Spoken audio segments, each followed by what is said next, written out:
No doubt about that. As a matter of fact, I don't even really like using the word Christianity. I don't like to refer to our faith as a religion because the early church didn't think of itself that way. Even today, if you go to Greece, you never hear anybody talking about Christianity, Christianismos. That's like a weird word. They talk about the church. So the first believers were members of the church. They were Jewish believers. And eventually there was a separation from the Jews basically kicked them out. But that happened decades later. But while they were still part of Judaism, they began to reject certain elements of Judaism as they came to be enlightened to understand who Christ was in the history of Judaism. There were members of the church who tried to hold on to Jewish practices. And we call them traditionally Judaizers. And St. Paul talks about this in the book of Galatians. They wanted everybody to be circumcised and follow the dietary regulations and things like this. But the church rapidly dropped many of the Jewish traditions, including the apostles like Peter, and of course Paul, definitely. But Peter and other apostles stopped following the Jewish way of life.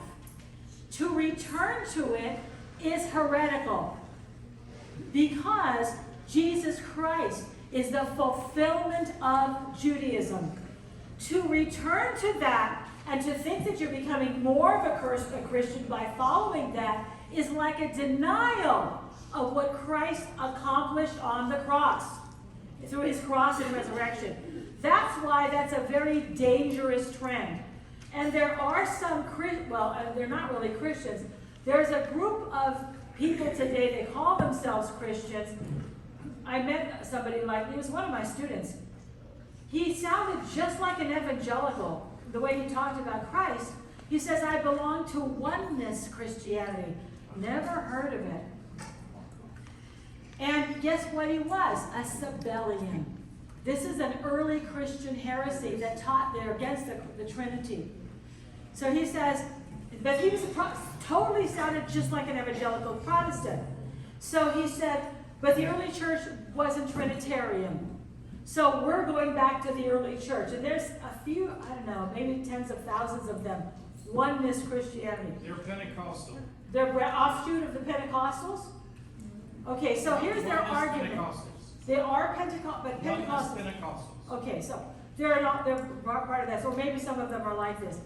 So they're insisting on this, that the early church would never have believed in the Trinity because Jews would never have accepted the Trinity. Therefore, the Trinity is something that was created later, and the apostles didn't have this.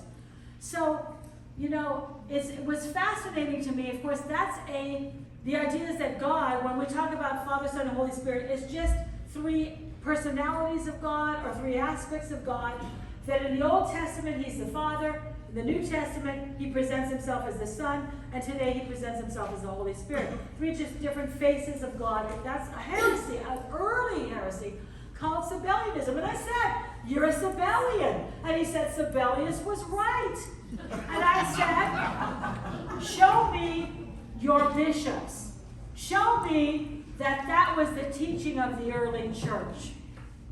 They arrived at this conclusion by using their logic, what would the early church have believed? What would the Jews have believed about God? They couldn't be Trinitarian. So they read this into their Bible. And then I asked them to explain baptism, the baptism of Christ. Do you understand why the baptism of Christ, the Feast of Theophany, is so important? Only the Orthodox Church really keeps the Feast of Epiphany, the Feast of Theophany, because it is the manifestation of the Holy Trinity, that God is Trinity, manifesting himself as Trinity at the baptism of Jesus. We don't remember it because, this was the day Jesus was baptized. Yeah, of course he was baptized, but that's not why it's important.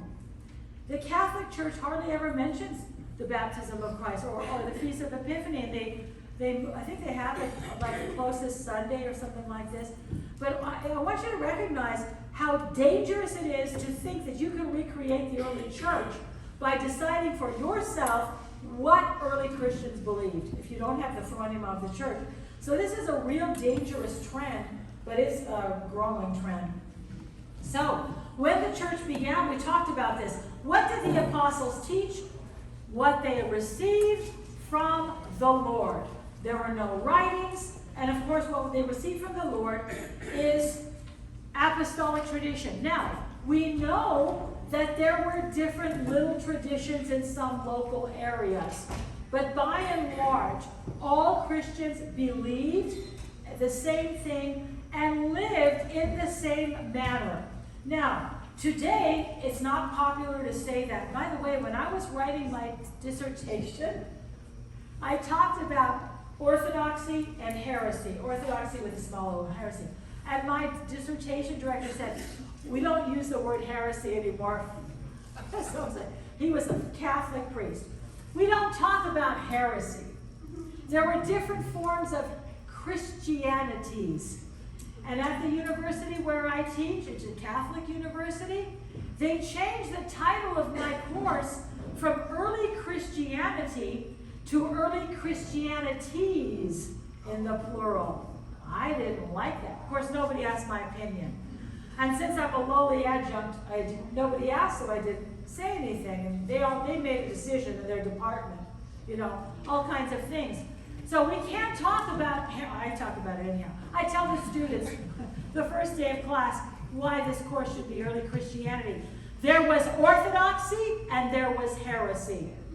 There were different forms of the church. This is a crock, okay? What was not orthodox was heresy. And the church did not hesitate to say so. How do we know this? Because one of the earliest fathers of the church, St. Irenaeus of Lyon, was cataloging all the various heresies. He didn't say they're just different forms of the church. They're different Christianities. He called them out. They're heresy. And he talked about how the church maintained its truth through apostolic succession. What did the apostles teach, and what did the bishops preserve? Bishops are charged with preserving the apostolic faith. If they deviate from that, they're not teaching the apostolic faith, we don't follow them. And usually, they're removed. That's how the church has always dealt with any bishop, because we did have some who were heretics in the history of the church. Just because he's a bishop doesn't mean that what he's saying is true. But this is how the church has preserved its phronema, because the bishops are the ones responsible for preserving the apostolic faith. So St. Irenaeus was saying, let us do what the bishops, we're following what the bishops have always taught. So I said to the student who was a Sabellian, I said, where's the bishop that goes back? Show me your bishop who can trace his teachings back to the early church. They can't, because the early church didn't teach that. They don't go back that far. They're pretty new. So the early church did not use writings. They used oral apostolic tradition. And Irenaeus talks about that too.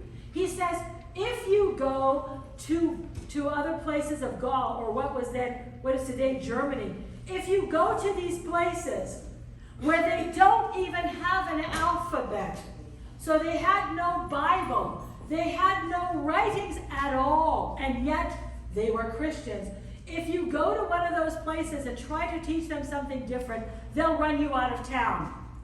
They knew what they believed, they knew what they were taught by the apostles, and that's what they preserved, without even any writing at all. Forget about having a Bible.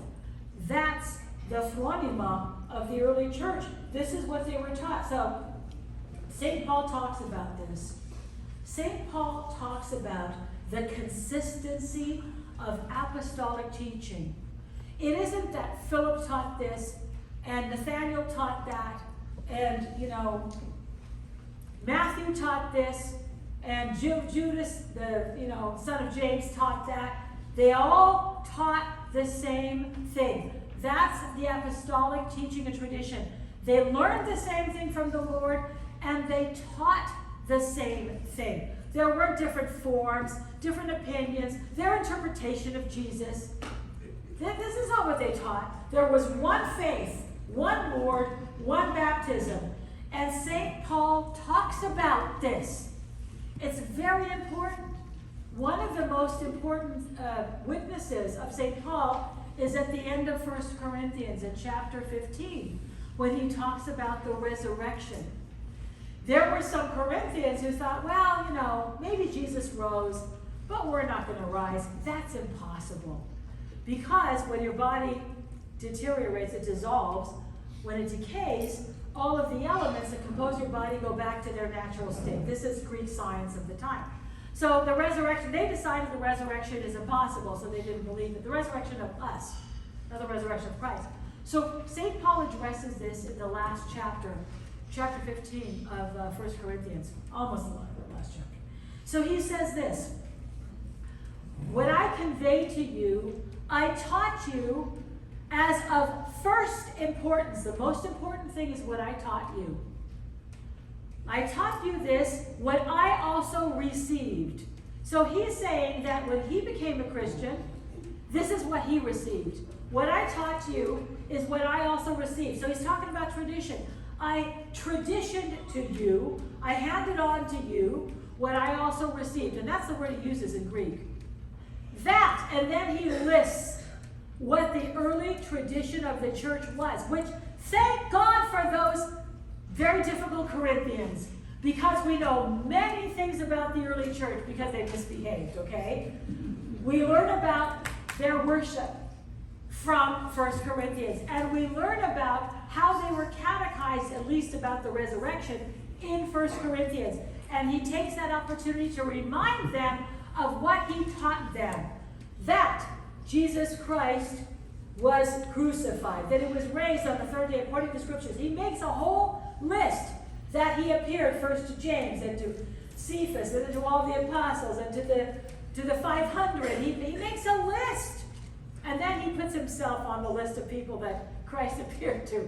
But he's really listing the people that the Lord appeared to, and not all of them, prior to his ascension. But then he says this. So whether it was he talks about how he's an apostle because the Lord also appeared to me. Even though I'm the least of the apostles, I'm not worthy to be called an apostle. Nonetheless, he appeared also to me. And then he says this, therefore, whether it was I, Paul, or they, the other apostles, so we preached, and so you believed. So he's talking about the consistency of apostolic testimony. Most of this did not get into the New Testament. Most of it was passed along orally. It's just by happenstance that Paul says, listen, I need to recatechize you guys.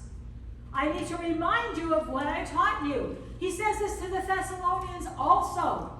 He says to them, don't you remember that I told you about this when he's talking about the end of the world and the man of lawlessness who will come at the end times in 2 Thessalonians? And he sends Timothy back there. I'm sending Timothy to you to recatechize you. So it just so happens that some of the teachings of the apostles were written down, not intentionally. They didn't say, we have to write this down. St. Paul would have, I think, been horrified if he knew that his writings were going to end up as scripture, because he wasn't thinking like that. He was just writing down whatever this particular community needed to learn. But I want you to understand, the apostles went out and preached orally. They didn't have a Bible to have Bible studies. There was a movie that was made by some Protestants about St. Polycarp. So they've kind of discovered Polycarp. And I guess they've read his life. And I was watching this movie. It's okay. It's not very well done. It's kind of one of those low budget, kind of like the old Bible movies that you used to see, very low budget. And I was watching this movie to see how they portrayed Polycarp. And they show some Christians gathering together listening to Polycarp teach. Never once did they show the Christians gathering for the Eucharist. Okay? That's when they used to gather, and teaching was done around Holy Communion. That was the gathering, but of course this is made by Protestants. So they never show that at all. There's no ritual, right? There's no sacraments. There's no priesthood. All right? Besides the fact that he was bishop of Smyrna. Okay, that's not, they don't mention that really either. So what the apostles received from the Lord was what they taught. They taught not only who he was, but how to behave. And this is what they passed on. Authority came not from the scriptures, but from the church, from the body of Christ, because the Lord gave us a church, not a set of writings. Okay? So, how do we acquire an Orthodox phronema? Not that there's anything wrong with reading the New Testament, of course not. But we should remember that not everything the Lord said and did was preserved in the New Testament. So how do we do this? First of all, we immerse ourselves in the life of Christ and the life of the church. That immersion begins at baptism. We immerse ourselves not only in the waters of baptism, but in the life of the church. It's not enough to intellectually know these things, bless you, but to always live the life of the church, because this is what those Christians did. St. Paul didn't go, or the other apostles didn't go to a place and just teach people facts about Jesus Christ. They were given a way of life, and this movement called itself the Way, right? Not Christianity.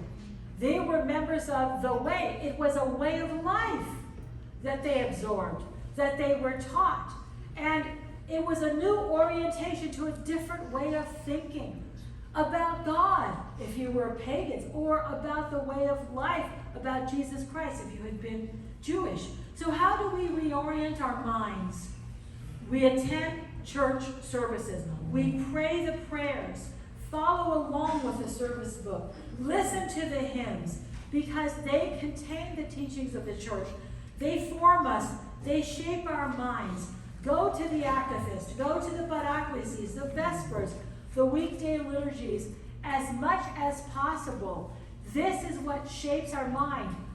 And you might feel like you're not really getting anything out of this, besides the sacrament. But believe me, you are being reoriented. The more you do that, the more your phronema is shaped.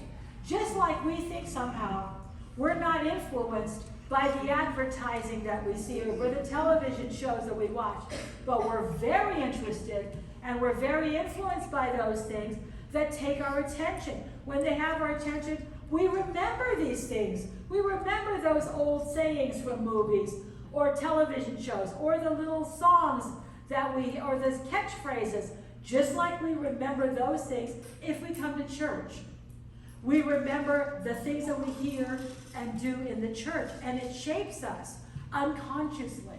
Okay, so that's the number one thing we need to do. Of course, we have to say our prayers every day. We should have a ritual, a routine. We should cross ourselves frequently.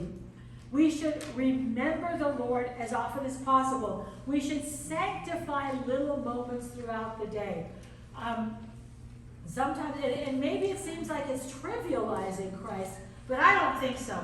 If I'm having trouble finding a parking space, and I find when I say, "Thank you, Jesus," and I cross myself, somebody said to me, "You think Jesus gave you the parking space?" I don't know. Maybe he did. I really needed it. And I needed it right now, okay? So we don't know this. Oh, your guardian angel, thank you, guardian angel. I really needed that, okay? There are lots of little moments. Our whole day is supposed to be dedicated to God. We're supposed to sanctify our day. And some of these things, I think they're in the handout. So some of you are following along. So maybe I'll open it. We can talk about these things. You can think about these things. Practical advice. It's on page 8 of your beautiful. I'm so impressed by this booklet that was created. Thank you, Matt and Alexis. So say your prayers. Pray for your children. Bless your children. Pray with your children, of course. Everybody should have a little icon corner. We have an icon wall. Sometimes we have a corner where you have like a nearly a place where you light. The candle is always lit. In the morning, try to make the time to say your morning prayers, even if it's briefly. in the evening with your kids, say your morning prayers, talk about their day, talk about Christ. Try to instill in your children a relationship with Jesus Christ. Through the prayer life of the church, when you put them to bed, bless your children. My mother-in-law used to say that all the time. Evgenia, please do this. So that you will have my blessing. Please, Eugenia, do this with my blessing. So, our parents do bless us, and we say this in the wedding service too, the prayers of parents confirm the foundations of houses. When I used to put Christopher to bed when I have only one son, we'd read a story, we'd sing little songs, and then I would put him to bed, and I would make the sign of the cross over him. We do that with this. If you've never done that, you can bless. We have in Orthodox Church the royal priesthood. It's not just the priest who blesses. The priest blesses with his hand like this. You can bless like this. Put your hands the way we bless ourselves with the sign of the cross. Put your 3 fingers together. Make the sign of the cross over your food, over your drink, over your children. So Christopher would be lying down in bed, and I'd bless him like this, and make the sign of the cross over him. And one day I forgot to do that, and then he said, because he was just a little guy, he said in Greek, "Thelo amin." Thelo amin. I didn't tell him I'm blessing you now. He didn't know how to say I want my blessing. Thelo amin, I want my amen. And I said, oh my gosh, I went back and did that over him. Sorry, Chris, I forgot to bless you. Thelo amin. But, he didn't even have the language to understand what that was, but he wanted it. Well, it's a beautiful thing. Make the sign of the cross when you get into the car, besides when you drive by the church. Every time, there's no wrong time to make the sign of the cross. People sometimes say, when am I supposed to make the sign of the cross at church? Whenever the Spirit moves you, okay? Yes. Definitely whenever we, definitely whenever we, yeah, amen.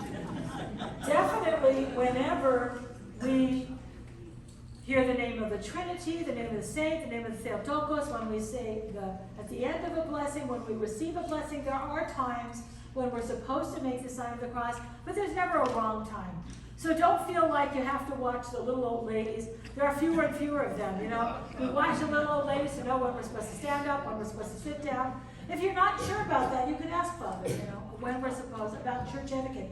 There are times when we're supposed to do certain things, but it's never a wrong time to make the sign of the cross. Make your home a little church.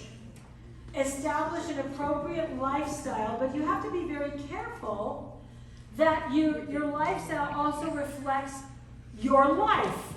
Don't try to be something that you're not. Okay?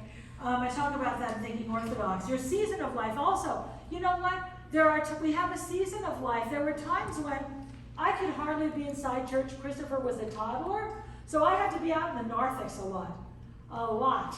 Okay, and that was not always easy. We didn't have a cry room or anything like that, but thank God we had a really, really big narthex. I spent a lot of time there. I felt like sometimes when you're a young parent, you feel like you're never going to be out of those years. You're never going to sleep again. You're never going to have your own life again, that kind of a thing. But those years pass. So sometimes there are things that we cannot do in our particular season of life because our time is limited. Do what you can. Do what you can. Don't feel guilty if you can't do something, but then don't feel proud if you do it. And it's that fine line between guilt and pride.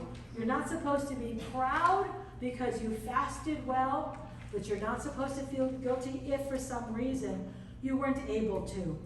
So I was telling the story to Father Costa, and I was laughing about it. The first time I was pregnant, I had a very serious complication, and the baby didn't live. So the second pregnancy, and this was Christopher, it was really a miracle baby. I was in the hospital the first time 2 weeks with the first pregnancy. The second time, they were very nervous about it. I wasn't in the hospital, but they said, really, you need to be very strong and you have to eat meat. And I was pregnant during Lent. So I did eat meat during Lent that 1 year. And we happened to be, there was a brand new priest, Father didn't even know this story, who had come to be our assistant in San Diego. and his name was Father Foti. And while they were looking for a house, they were staying with us in our house. And they had this, we gave them the bedroom upstairs, the guest room, and downstairs there was our barbecue. So it was March. And I didn't want to scandalize them or anything by eating meat in front of them. So after they went to sleep, I went downstairs to the barbecue and I barbecued a couple of lamb chops. So the next morning, Father Foti came down and said, I was dreaming about it. I could swear I smelled lamb last night. I had to come clean. I said, Father, I'm sorry. You really did smell lamb. Last night I had to talk. But I started laughing. Father Costa did not know that story, but he was, I don't remember how that guy came up. But, you know, it was I could not fast the way I normally did, okay? So that's something, we don't have rules in Orthodoxy. You're not supposed to make a checklist. I've done this and this and this and this, therefore punch my ticket, I'm going to heaven. You're not supposed to be proud if you fast well. You're not supposed to feel guilty. I did not feel guilty for eating meat because it was what was required for me at that particular time. There are some times in your life when you can be in church a lot, other times when you can't. There are times we used to go to every Vespers, in the neighboring churches, you know, it was our feast day, we used to go to all these. Now it's difficult for me to go to a lot of things because now I'm at the other end. I have an elderly father who's 98. It's hard for me to get away at night at all because he panics when he doesn't see me around. It's hard for me to go to choir practice at night because he drives my husband crazy. He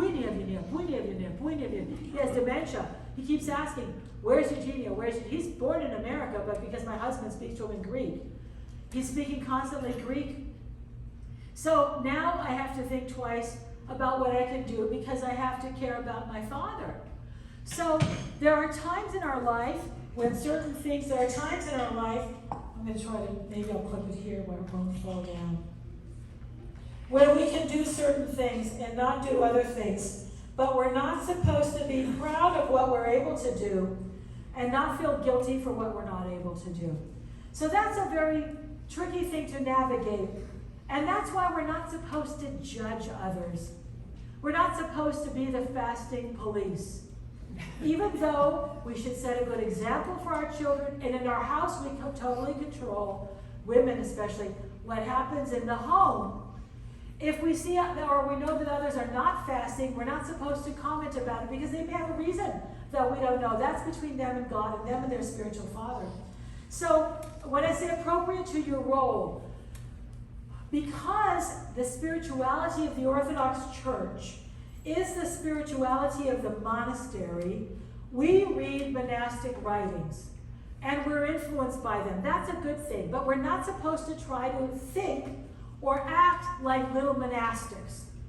That we're supposed to sleep on the ground or do these other extreme measures that are really for the monastics. Now that doesn't mean that there isn't a time in your life when that might be something you adopt, but it's not for you to decide. That's for your spiritual father, because I've seen a lot of marriages, not a lot, but some, that were destroyed by this. One of them is into Orthodoxy, and I mean into Orthodoxy.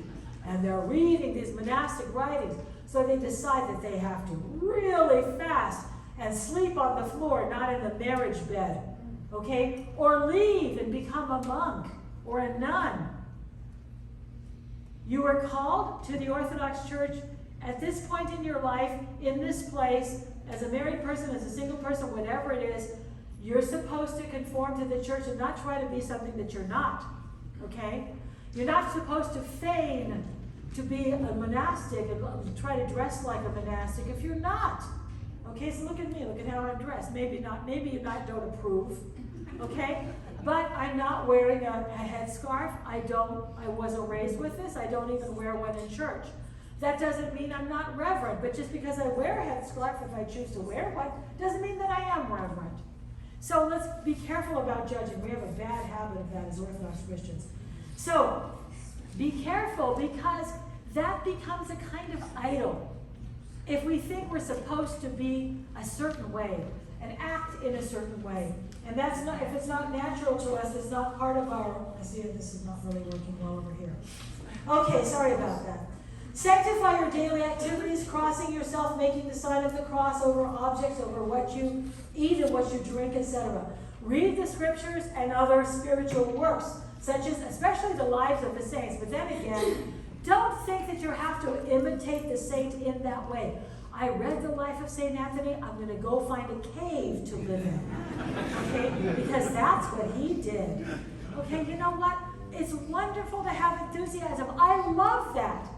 The converts to the Orthodox faith have really injected us with a kind of enthusiasm that really woke us up. And they're wonderful. But be careful, whether you're a convert or a cradle who's rediscovering the Orthodox faith, we have to adapt what we read to our times. I'm not talking about compromising the faith. I'm not saying, well, that's fine for Anthony, but we're supposed to live in this world, so we're supposed to accept the modern way of life. I'm not talking about that. So threading that needle is very difficult. So this is why we don't make those decisions. This is why we have a spiritual father, your parish priest, who knows what's right for your life. You don't decide, I'm going to go off and live in a cave. I'm going to fast. My husband had somebody, one of his spiritual children, said, I read in the canons that the Lenten fast is supposed to be bread and water. That's what I'm going to do. He announced that to my husband, his spiritual father. That's not what you have a spiritual father, is to tell him what you're going to do. Okay? You ask him, Father, this is what I read. Can I do this or should I do this? You see what I'm trying to say? They know best what is right for you. You think you know, but that's the devil telling you, you know better. I know better than the church. I know better than my spiritual father. I haven't committed any sins. I don't need to go to confession. That's the devil whispering in your ear. And we have to watch out for that. Because what happens is, if you are attempting to live a good Christian life, the evil one is not going to try to tempt you with something that's overtly evil, usually. He will gradually draw you toward that.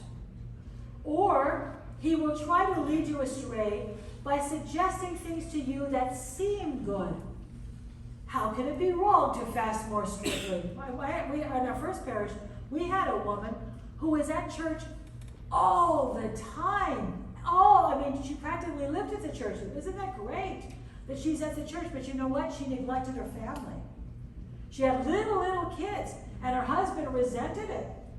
And the parish priest would say, go home. Seriously. Can it ever be wrong to be at church too much? Yes, sometimes. So she was a convert. She was very enthusiastic about the faith. God bless her. But we worried about her marriage and her children. You know, some people are so into it that they lose the spouse, they lose the children, or don't want anything to do with the faith. So, you know, you don't always know what's best for you. I'm sure it's on the list here somewhere, but I'm getting off the list. Read the Bible, yes. Read the lives of the saints. Daily scripture readings. If you feel like you don't have time to read the Bible, I have an app on my phone, Greek Orthodox Archdiocese Daily Readings. Has the saints of the day, has the readings, but I love on Ancient Faith Radio, The Path. It's a daily, it's only Monday through Friday, that's the only drawback of it. But if you can put it on if you have the Bluetooth in your car and listen to the readings as you drive to work. All it needs is 10 or 15 minutes. And then after the reading, there's a selection from the fathers of the church that tell you what it means. This is fantastic. This really shapes your phronema, because sometimes when we read the Bible, we don't always understand how to interpret it. So that's fantastic. The Path podcast. Participate in the sacraments, especially communion and confession. But respect the sacraments and be sure that you're prepared yourself appropriately. I think this is being lost. I think a lot of priests don't even know this. Many Orthodox Christians, I doubt that it's anybody here, but it could be some of the people who do come to church regularly and receive communion regularly, but a lot of them are eating before coming to church. I'm not talking about eating a little bit of toast because they need to take medication. I'm talking about full breakfast.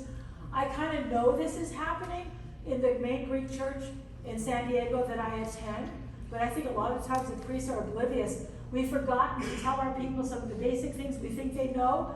They're not following it. So telling the priests out there that you should be aware that probably a lot of your people are not doing these basic things like fasting for at least from meat on Wednesdays and Fridays and not eating anything on Sunday morning. A lot of Orthodox Christians, they think they're devout, active Orthodox Christians in parishes are eating and then coming to receive communion. Or they're feeding their children because they think that their children really shouldn't have to fast or can't fast. So it's time that we start to just make that a rule in our house. We never said to Christopher, you can't have breakfast today. It's Sunday. We just never ate breakfast on Sunday mornings. We woke up, we went to church. It never became an issue. Now, sometimes if you have a child that really has to eat, they're fussy or whatever, feed them, do what needs to be done, and gradually instruct them and say, do you know why mommy or your older brothers and sisters don't have breakfast on Sunday? Because we love Jesus, and maybe when you're old enough and you're grown up, when you're older, you can start doing that too. So there's no absolute rule. But if you're a grown up and you can avoid eating before church on Sunday morning, you've got to do that. So I'll tell you something else that happened that was kind of funny. You know how we stand up, of course, a lot during the services, but especially before communion. So my husband, when he was a priest at St. Spiridon, they have this big icon of Christ that closes the royal gate. That's the big entrance that the priest comes out of with the chalice with. So a lot of people, sometimes they'll have a little gate in the front, or there'll be a curtain that they close. Well, out of reverence, they close that. So you don't always see the priest as he's preparing the chalice right before communion. So Father Costa used to do this. So he was preparing the chalice like after What is Holy, or right about the time they sing What is Holy, he's closing this. So he closes that door, and a beautiful icon of Christ holding the chalice. But when he closed it, the chanter or the choir is singing, "One is holy, one is Lord," and then praise the Lord, or whatever the communion hymn is. People started to sit down. At first it's just a couple of people, then it's a couple more, then it's a couple more. And then before you know it, the whole congregation is sitting down. They do it sort of in stages. And then they get the feeling like maybe Father's about to open the door again. So gradually they start standing up again, until by the time Father opens the door, everybody's standing. So one day I said to him, "Honey, do you know that everybody's sitting down while you're preparing the communion?" He was totally shocked. He had no idea. Okay, so sometimes things are happening in the congregation that the priest isn't aware of, so you might want to put a little bug in his ear. Usually Presbyterians are very good for that, so especially if it's an unmarried priest, he doesn't know, but sometimes this is what's happening. But that was very funny. So, participate in the sacraments, especially Holy Communion. Don't receive communion if you're not prepared. That means you have to fast on a regular basis. Observe the general feasts and fasts of the church. If you can't, when you go to confession, talk to Father about it. Okay, if you think like that, you can. And then follow whatever he tells you. Okay? He's your spiritual father. Confession. If you haven't ever been to confession, and there are some Orthodox who never have, or you haven't for a long time, you absolutely have to do that. Do that during Lent. You have to return to that. There is really nothing more important than confession. And I know people feel uncomfortable with it, but it is the best thing that you can do. It is not a time to make you embarrassed. Believe me, the priests have heard everything, and they're not going to tell your confession to somebody else. And believe me, you have to do it. There is nothing more important for bringing you closer to Christ, because it is in the confession, and it's a conversation that you have with the priest. It's not like the movies where you go to a little booth and you say, "Bless me, Father, for I have sinned," and you rattle off your prayers or your sins, and then he says a prayer of absolution. You have a conversation. You share with him what you're struggling with. He gives you advice. He gives you a perspective that you cannot have. And confession helps prevent further and more serious sins. It really does. Because it also makes you more reflective in your day-to-day life. So it's extremely important. You really you don't want to carry this weight of sin with you to the kingdom of heaven, because it might keep you out of the kingdom of heaven.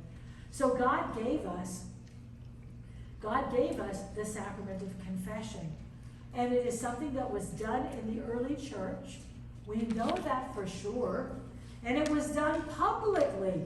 So if you don't want to meet with a priest, you could ask him if he'll allow you to make a confession public in front of the whole congregation. You can do that. You're free to do that. And I'm sure he'll read the prayer of absolution over you. But it'd be a lot better if you say to Father, I'm telling you, we had that happen one time. In one of our congregations, there was a lady. She didn't do it in church. She actually did it in a bus on the way to a monastery. And she said, "Father, I want to make a public confession." She confessed that she committed adultery. Wow. Okay, she made this confession in front of all the people going on the bus. She talked about her life and why this happened and whatnot. But she did it. And I don't know anybody who's had that kind of courage. But in the early church, it was always public. And this is why it says in the Bible, confess your sins to one another. It's in the Bible. People came to John, the forerunner, confessing their sins. So this is a very, very important part of your spiritual growth. And you really cannot grow spiritually unless you participate in the sacrament of confession. All right. Learn how to make oliva and prosperon, the memorial wheat, and the offering bread. That's a wonderful thing to do with your children. This is something that maybe if you don't do that, learn how to do it. Philoptica sometimes can have workshops. Sunday school can do this. Remember the people who are sick or struggling. Enter into the cycle of the feasts and fasts of the church. There's something wonderful about Orthodox Christianity. We have an annual cycle. We're on our own clock. There's a sort of a civic calendar. We start in January, then we have Martin Luther King Day, and then we have in February the President's Day, and then there's kind of like spring break, and then you have Memorial Day. We have a kind of civic calendar that we follow through the year, tax season, but the church is on its own calendar. And we enter into the cycle of the church. When we hear Zacchaeus, oh, Lent is coming, I better start thinking about what I'm going to do during Lent. What book am I going to read? How am I going to improve this Lent? Maybe there's some way that I can fast a little bit more strictly. Or maybe I'll stop watching TV during Lent. Or maybe I'll just watch the news during Lent and not any entertainment programs. Or maybe I will add an extra prayer to whatever it is. We start thinking about it. And then you enter into the Triodion period, where we are right now, and then into the Lenten period. And then you find, well, I didn't do as well as I did, but maybe I got a little bit better. Then we have the resurrection period, and we have the Pentecost period. So the church gives us this wonderful cycle we can look forward to every year. And this frames our life.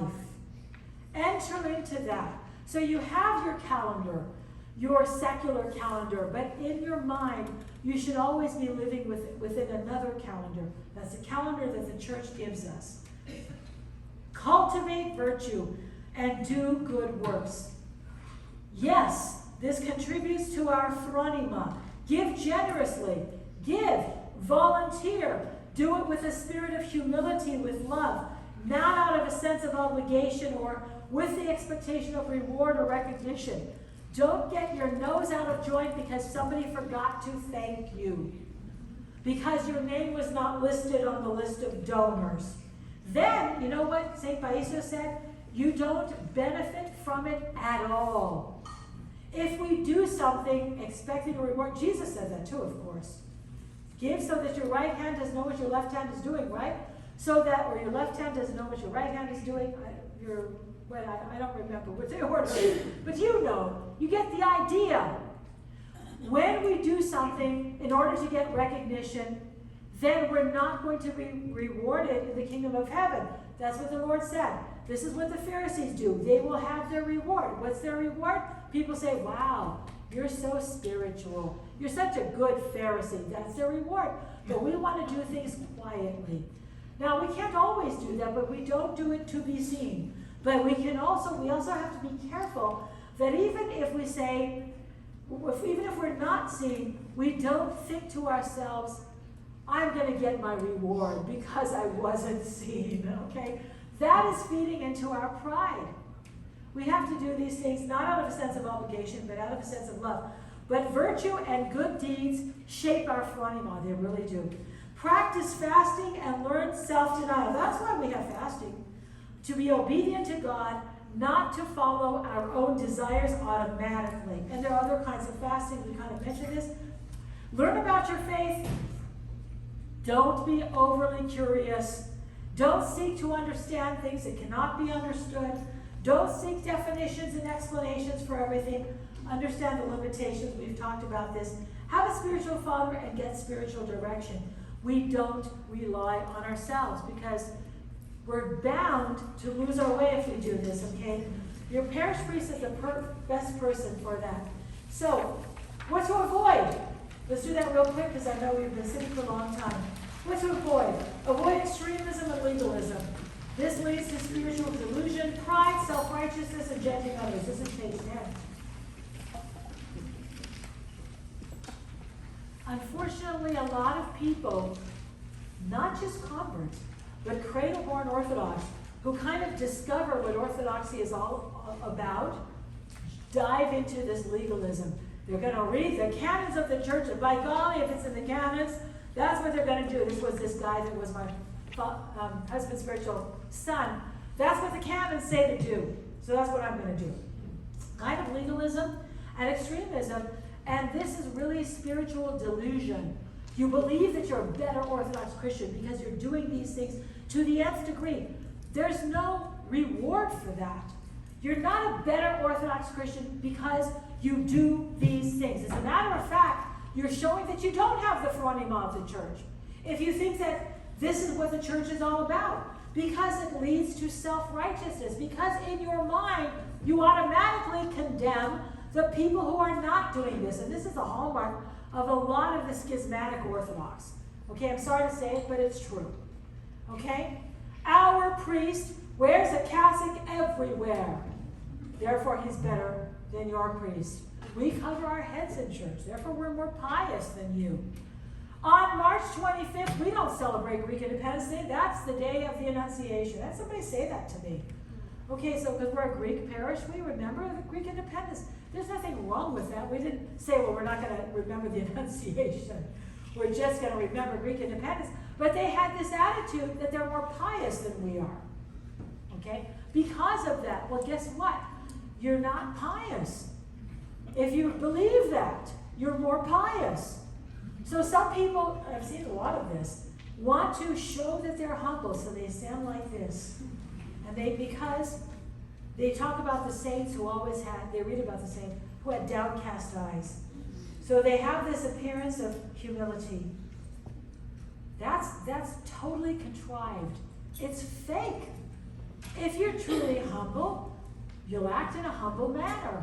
The most important thing is not to think of yourself as better than other people. But if you're saying, I'm showing how humble I am by looking down all the time, then you're not humble at all. Can't you see that? Jesus looked people in the eye, and he was the most humble human being / God who ever lived, right? He's human, right? But he looked them in the eye, and he was the epitome of humility. So we have to be careful about judging others. False piety and false humility. Don't pretend to be, don't think that to be Orthodox, you have to wear Birkenstocks and long skirts. I'm serious. I'm serious. There are parishes that have a kind of, excuse me for, I don't mean this to be disrespectful, but I'm going to say it. You'll know what I'm talking about. Ortho hippie. Have you met people like this? All the men have beards, and all the women wear long skirts. Now, you can be modest. Do you think there's anything wrong with the way I'm dressed? Am I modest enough? Is my skirt long? I don't think I should come up here in a mini skirt, or, topless, or not topless. What do they call that? Strapless. That might not be appropriate. Topless. Definitely not. Okay? But you know what I mean?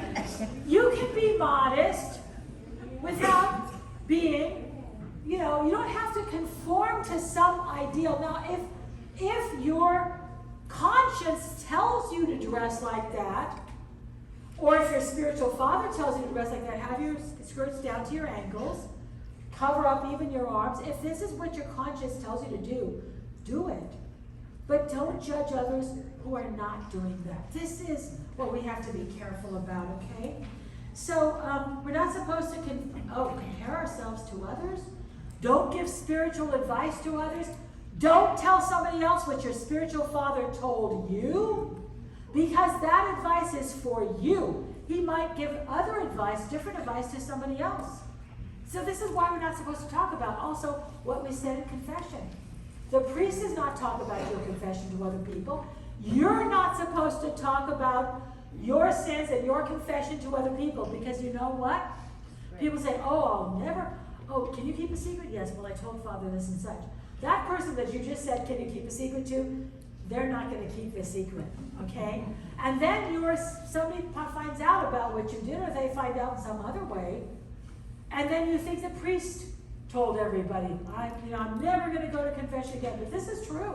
You're not supposed to talk, not only you're not supposed to talk about your confession, you're not even supposed to think about the sins you confess. You're supposed to move on. So be careful. Don't approach your daily spiritual activities or exercises as chores or activities to be accomplished. This is not a checklist. What the church offers you is medicine. That's what the fathers of the church say all the time. The church offers medicine for you. Because sins are spiritual illness, the church gives you medicine for your spiritual healing, okay?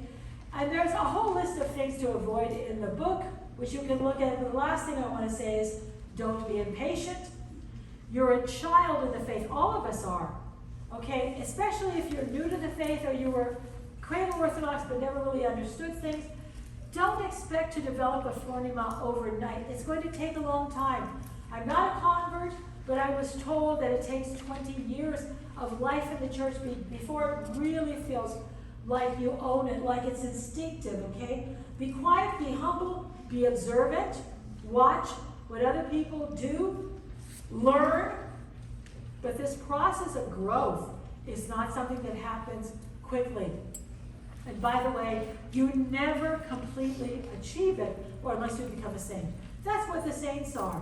They're the people who've really mastered this. Those of us who live in the world will achieve it to different levels, but it's very unlikely that we're going to master this phronema, to acquire the mind of Christ. But guess what? We can grow in the next life. Okay?